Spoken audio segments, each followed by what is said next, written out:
خی گەورە کچێکی پێبەخشمە کچەکەم نەخۆشی داونی هەیە باش تەمەنی تەقریبەی 12 ساڵە بەڵێ پرسیارەکەم ئەوەیە جاروبار یعنی مەسەلەن هاروهاجی دەکا داچیان بەخۆم خۆی لێ تووڕە دەکەن ئایا گوناح بار دەبین یان نا لەسەر ئەو خۆ تووڕەکردنە خۆتانی لێت و ڕاکەنی تر تەواو وازەیەنێت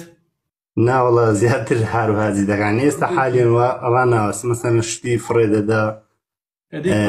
ئەگەر شتێ سیر کە براکەم ئەگەر محاولەیە هیچ ئیسفادەیەکی نەبوو بۆ بیکەی برای شرینم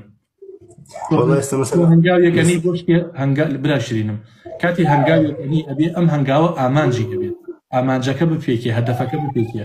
بەڵام کە هەنگاوەکەت ئامانجەکەی نەپێکە ئەو تووڕەبوونەی تۆ نەبووە چارەسەر کەواتە برا تووڕەمە بەلی قوربانگیان واللهی داواکارم لە تو لە ئەو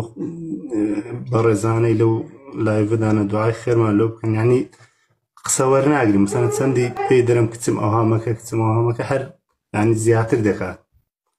تێگەم یا ڕەبی خۆی گەورە شیفای بدا و خۆی گەورە بۆتان قەرەبوو بکاتەوە یا ڕەب العالەمین سەلامەت یاخۆن برێن لەگەر نەخۆشی داونەکەی دووسێ نەخۆشی دیشی هەیە مەسەن نەخۆشی دڵ و نەخۆشی ڕوودە ئەوانەشی هەیە الله یارمەتیتان الله یارمەتی دوعای خێرمان لێ بکەن مەمنون خواستان دەستان خۆش سەرچاوم